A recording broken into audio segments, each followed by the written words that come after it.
Lula, Luiz Inácio Lula da Silva, está de volta e já começou com as suas lives. Uma live que já começa com polêmica. Lembra daquela campanha Fala Lula? Pois é, Lula quanto mais fala, mais a sua popularidade cai. Isso é fato, basta a gente analisar.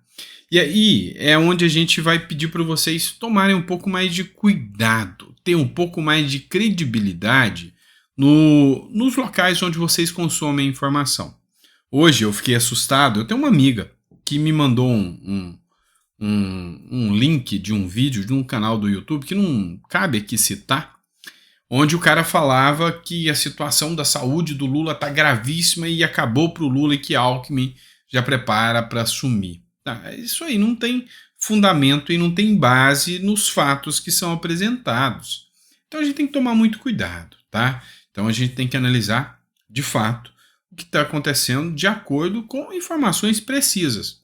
E esse é o nosso intuito aqui, de forma imparcial e sempre pautando com fontes que a gente cita.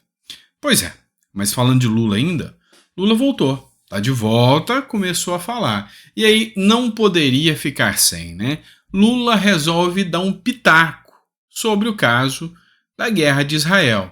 E aí, resposta de Israel ao terrorismo do Hamas é insana, diz Lula.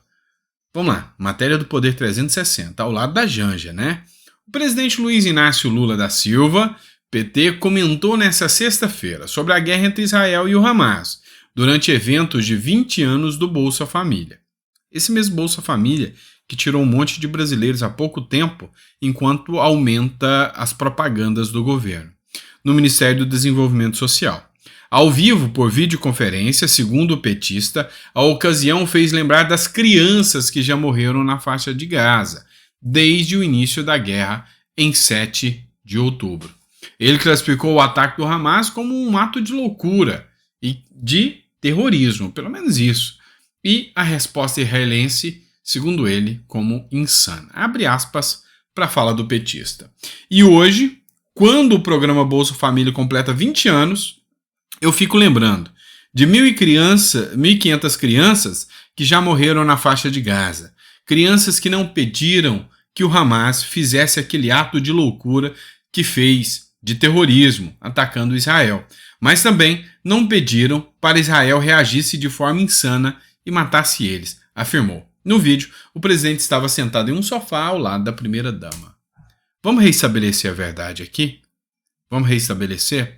É muito mau caratismo, é muita falta de pudor citar as 1.500 crianças, que é aquela forma de números que o próprio Lula coloca, sem citar os ataques que o Hamas fez de forma muito mais abrupta e virulenta.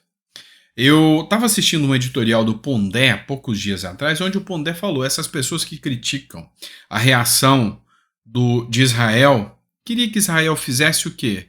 Esperasse uma festa, invadisse a festa, abusasse de mulheres e arrancasse a cabeça de crianças? É muito mau caratismo criticar hoje o direito de defesa de Israel. Vamos lembrar também que o mau caratismo ainda é maior, porque é o próprio grupo Hamas que não quer que os civis saiam da Palestina. Sabe por quê? Porque esse grupo, o Hamas, já que o Lula caracterizou como terrorista, faça um decreto classificando-os como tal, como terroristas. É isso que a sociedade espera, a sociedade brasileira? Faça isso. Eis que eles seguram os civis para que sirvam de escudo humano para defender, sabe quem? Grupos do Hamas, que hoje é um partido político, e que vivem no luxo, na mordomia pura, enquanto o povo civil da Palestina passa fome, vive na miséria. Então, sem sombra de dúvidas, acho que a cada vez que Lula abre a boca para falar, principalmente sobre esses assuntos de guerra, muita gente está arrependida de ter dado apoio ao petista. Quer uma prova disso? Dá uma olhada na matéria da revista Veja. Lula me decepcionou, diz Daron Acemoglu, economista turco e professor do MIT. Eu gosto do livro dele, ele escreveu Por que as Nações Fracassam.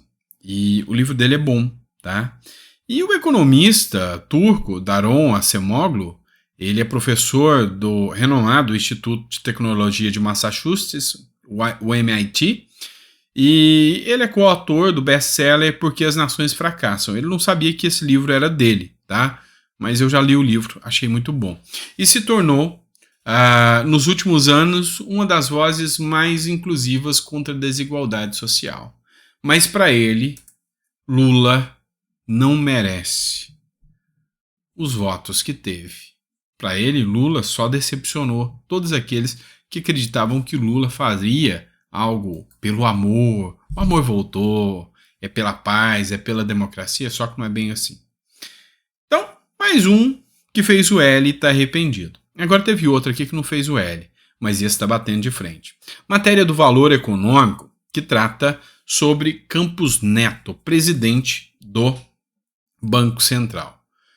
Matéria do Valor Econômico diz: governo deve tanto que pega o dinheiro do investimento para financiar dívida, diz presidente do Banco Central. Ou seja, disparou, comprou a briga. O Tomé Abdu, que fez essa postagem, comentou: o presidente do Banco Central, Campos Neto, reforçou que o Brasil segue com um problema fiscal estrutural. Segundo o presidente do Banco Central, o investimento tem que subir. O Brasil tem investimento baixo e parte disso é porque o governo deve tanto que pega o dinheiro do investimento para financiar sua própria dívida. O bolo de liquidez é um só. O Banco Central, órgão independente, graças ao mandato anterior, é responsável pela política econômica do Brasil e tem pontuado importantes ações que podemos adotar para manter nossa economia estável. As colocações de Campos Neto devem ser levadas com a devida seriedade. Nós estamos indo para o buraco no que tange ao ajuste fiscal. Absurdo.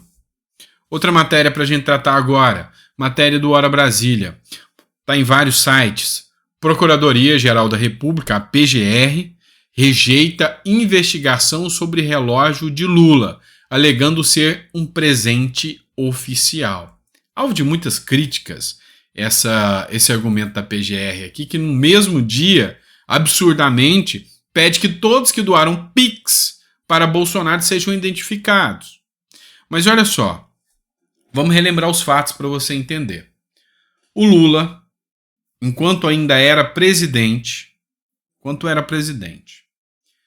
pegou um relógio que foi presenteado por um ex-presidente da França, pegou o relógio, guardou o relógio e ninguém ficou sabendo. Ou seja, o Tribunal de Contas da União, que precisava saber disso, não ficou sabendo. Não avisou. E aí o Rodrigo Valadares fez uma crítica aqui, né? A matéria diz, da G1, Procuradoria-Geral da República vê claro viés político e se posiciona contra a abertura de inquérito sobre relógio de Lula, o relógio que ele pegou. O Rodrigo Valadares escreveu o seguinte: para o que dá em Chico, tem que dar em Francisco também. Solicitamos que, na apuração dos presentes recebidos por Bolsonaro, seja incluído o relógio Piaget que Lula recebeu quando foi presidente. Curiosamente, a PGR se posicionou contra a nossa solicitação.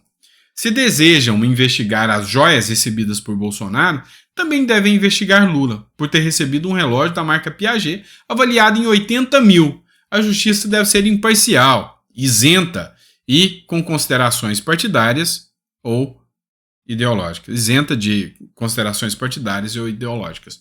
É nítido o interesse de blindagem do atual presidente da República. Foi feito, principalmente pela mídia, uma devassa contra Bolsonaro no caso das joias. E aí eu já deixei meu posicionamento muito claro aqui para vocês. Há uma diferença muito grande entre o gestor público, o agente público, aquele que está exercido num cargo público, com o privado. O privado pode fazer qualquer coisa que não for proibida por lei. Já o agente público só pode fazer aquilo que a lei permite. É o inverso, há uma limitação aqui.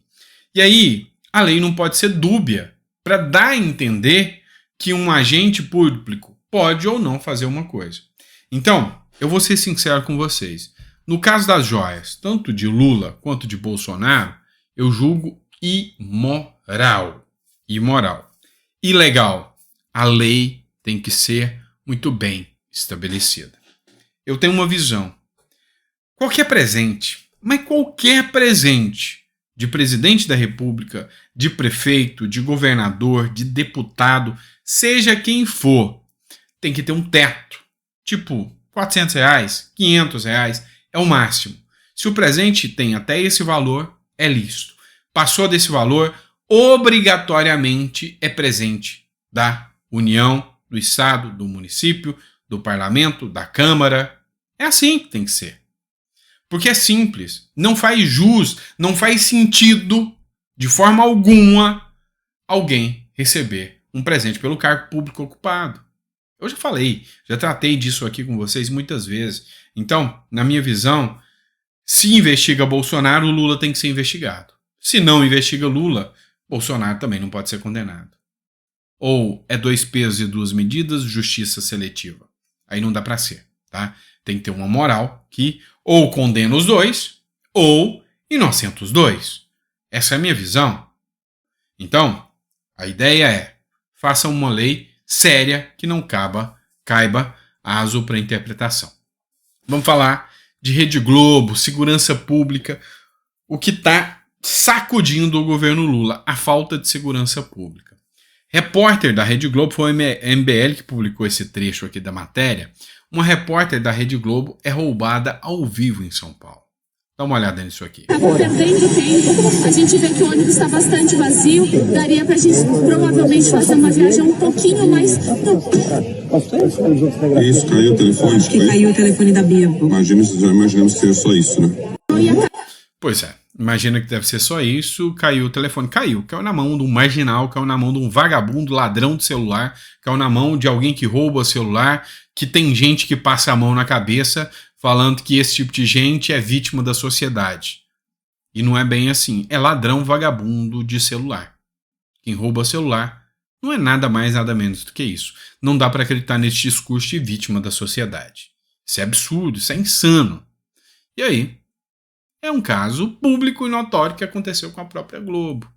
Mas isso escancara o caso, sabe, do aumento da violência pública no estado de São Paulo, que o Tarcísio está aqui, mas os crimes organizados estão a tudo, a toda. No Rio de Janeiro, Bahia, estados do Nordeste, nem se fala Rio Grande do Norte. Ou seja, o sentimento, a sensação de insegurança é latente, ela é gritante e não tem mais como esconder. Dá-se ao exemplo. Eu vi uma entrevista do Ramagem onde ele falava o seguinte: é muito estranho você ter um presidente que os presos no presídio comemoram quando ele tem a vitória. Alguma coisa não pode estar certa nessa história. E essa é a realidade dos fatos, infelizmente. Tá bom? Grande abraço, pessoal. Fiquem com Deus e até o próximo editorial.